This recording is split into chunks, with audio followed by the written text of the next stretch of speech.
L'alternateur.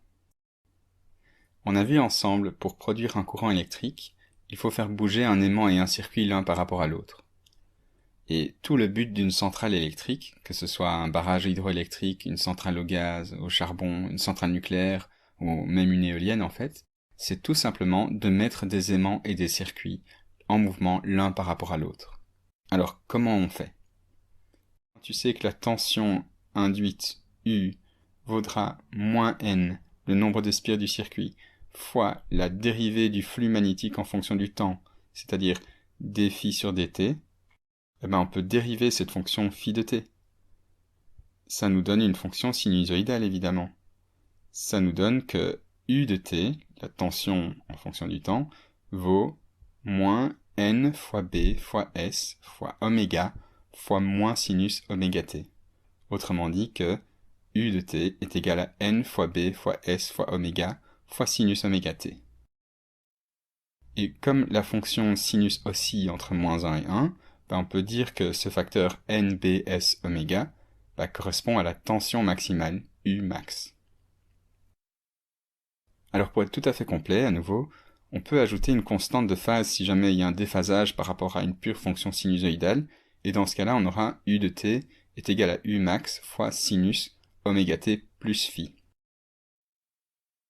Alors, pour déterminer le courant électrique dans ce circuit, on n'a qu'à diviser la tension électrique U par la résistance du circuit R, comme U égale RI, ce qui nous donne finalement I de t est égal à U max sur R, fois sinus oméga t plus phi, ou autrement formulé, I de t est égal à I max fois sinus oméga t plus phi, comme on avait vu précédemment en fait quand on parlait des courants alternatifs.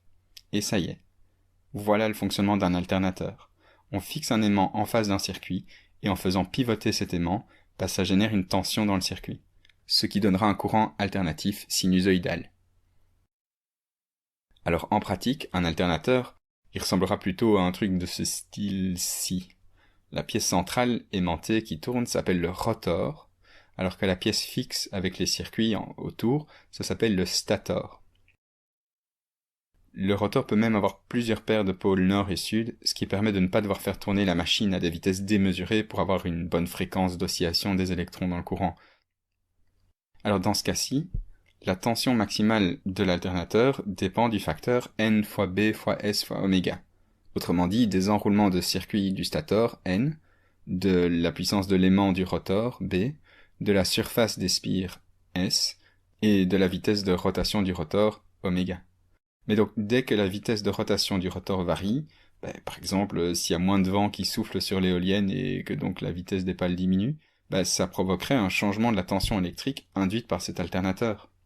Du coup, dans les cas où on doit rendre plus régulier la tension induite par l'alternateur, des aimants peuvent être remplacés par des électroaimants qui pourront ajuster le champ magnétique B généré par l'aimant pour que la tension induite produite par l'alternateur soit plus régulière.